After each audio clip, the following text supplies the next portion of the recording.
it said the THC content. But what I was saying was, remember back in the day, you would get a batch of what you buy weed from your local drug dealer, and you smoke it, and it wasn't really. Hypothetically, this is only don't arrest me, all right? Go ahead. It wasn't as strong as you expected. However, you felt really relaxed and mellow. Right. What about the purple? You remember when they said the purple haze, right? What I'm saying was that might have been hemp, but you didn't know it. That was high CBD. That was high CBD. Yeah, but they spray a chemical to it, though. It's a chemical to make the hemp stronger and get you higher. You know what I mean? Once again, Jamal. Educate me. Yeah, I'm trying to educate you. All right. You keep going back to the chemical being sprayed on the flower to get you high. When you talk about cannabidiol, when you talk about CBD, you're not trying to get a high. You're looking for therapy.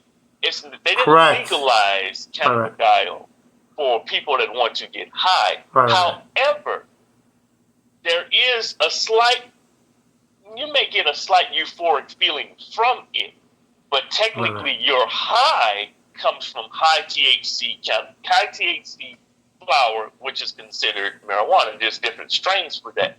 When we talk about CBD, CBD is a natural form of therapy, relief. It's a natural form of relief for people that look for relief from things like anxiety, depression, insomnia.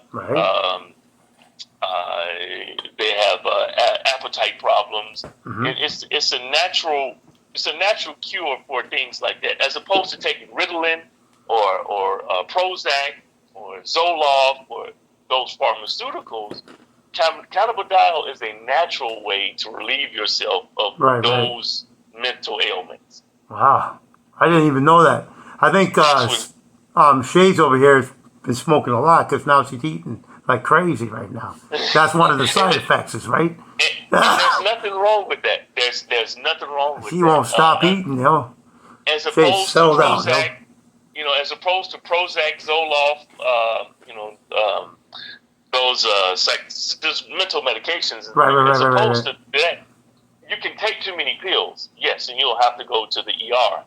Really? If you smoke so much CBD to where you fall asleep. Right.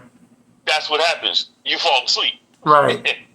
So now I want to get a different topic.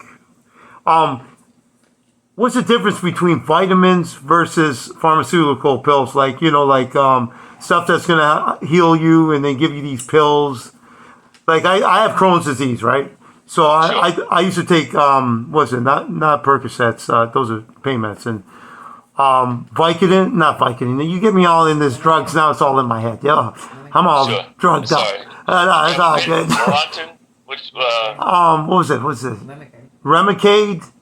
Okay. Levaquin. Yeah. Levofloxacin. Yeah. So, and what's your question?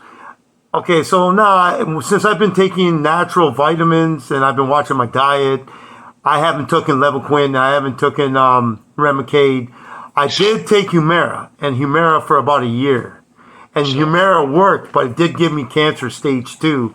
But I was healed, thank God, because of the side effects. But it did put my Crohn's disease under remission.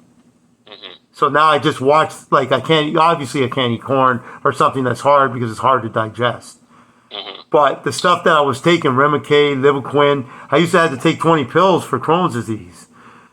Right. So it's like, now that I eat natural foods, I take turmeric, I take, vitamin D, C, all these different vitamins. And I find that my body's adjusting to it and I feel more healthier instead of taking all that stuff. Anything that's natural, you're going to feel the difference as opposed to something that's man-made. Right. It's like, all right, let's say the difference between, let's say you either, drink the CBD tea or whether you take the pills or the gummies or whether you smoke the flower. Personally, I prefer the flower, the smokable flower. Oh, really? Why is that, if you don't mind me asking? Oddly enough. Go ahead. I'm going to make you laugh.